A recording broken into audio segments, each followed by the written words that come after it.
அனைவருக்கும் என் அன்பான வணக்கம்.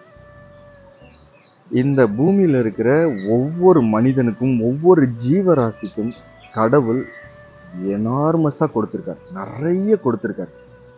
நம்மளுக்கு அப்படின்னு எடுத்து பார்த்துக்கிட்டிங்கன்னா கூட நம்மளுக்கே நிறைய கொடுத்துருக்கார். நம்மளுக்கு கொடுத்துருக்கிறத நினச்சி பார்த்தீங்கன்னா நம்மக்கிட்ட இல்லாதது ஒரு பெரிய விஷயமாவே இருக்காது. நம்ம எப்போ பார்த்தாலும் நம்மள்ட்ட இல்லாததை நினச்சி தான் வருத்தப்பட்டுக்கிட்டே இருக்கோம். நம்மக்கிட்ட என்னெல்லாம் இருக்குது அப்படின்னு பார்த்தீங்கன்னா அவ்வளோ விஷயங்கள் நம்மக்கிட்ட இருக்குது. அதை நினச்சி நம்ம சந்தோஷப்படுறதே இல்லை. முதல்ல நம்ம எந்த விதமான ஃபால்ட்டும் இல்லாமல் நம்ம பிறந்திருக்கோம். எல்லா விதத்துலேயும் நம்ம ஒரு முழு உருவமாக நம்ம பிறந்திருக்கோம்.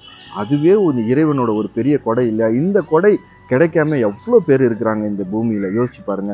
அதுக்கப்புறம் பார்த்தீங்கன்னா நம்மளுக்கு ஒரு நல்ல வாழ்க்கை, நம்மளுக்கு சாப்பிட சாப்பாடு, வசிக்கக்கூடிய இடம், இது எல்லாமே நம்மளுக்கு இருக்குது.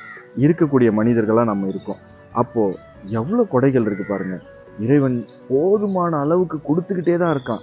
ஏற்கனவே அவன் கொடுத்துருக்கான், இன்னமும் கொடுத்துக்கிட்டு தான் இருக்கான். இதுக்கு மேலே அவன் கொடுத்துக்கிட்டே தான் இருப்பான். ஒரே விஷயந்தான், நாம் எந்த அளவுக்கு அவன் கொடுத்துருக்கக்கூடிய விஷயங்களுக்கு நாம் நன்றியோடு இருக்கமோ அப்போது நம்மளுக்கு கிடைச்சிருக்கிற விஷயங்கள் ரொம்ப பெருசாகவும் போதுமானதாகவும் நம்மளுக்கு தெரியும். நல்லா யோசிச்சு பாருங்கள்.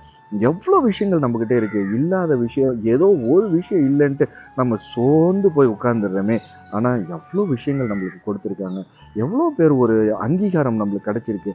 இந்த ஒரு பூமியில் நாம் ஒரு மனிதனாக நம்மளுடைய வாழ்க்கையை இத்தனை காலம் வாழ்ந்திருக்கோமே, இன்னும் போகக்கூடிய காலமும் வாழ போகிறோமே.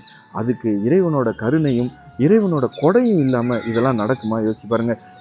இறைவன் இல்லாட்டினா கூட, நான் அடிக்கடி சொல்றது தான், இறைவன் இல்லாட்டினா கூட இயற்கையோட கொடை நம்மள்கிட்ட இருக்கிற அத்தனையும் இந்த இயற்கையிலேருந்து எடுக்கப்பட்டது தான்.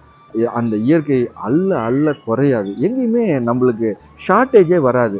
நீங்கள் நல்லா யோசிச்சு பாருங்கள். நம்மள்ட்ட இருக்கக்கூடிய விஷயங்களுக்கு நம்ம நன்றியோடு இருக்கணும். அந்த நன்றியை நம்ம தெரிவிச்சுக்கிட்டு இருக்க நம்மக்கிட்ட இருக்கிற விஷயங்கள் நிறைய இருக்கிறது போல் நம்மளுக்கு தோணும். ஒரு காலகட்டத்தில் நம்மக்கிட்ட நிறைய விஷயங்கள் இருக்குது, நம்மள்ட்ட இருக்கிற விஷயங்களை இல்லாத ஒருத்தருக்கு நம்ம கொடுக்கலாமே அப்படின்னு நீங்கள் யோசிச்சு பாருங்கள். அப்போ நம்மள்ட்ட நிறைய இருக்கிற மாதிரி தெரியும்.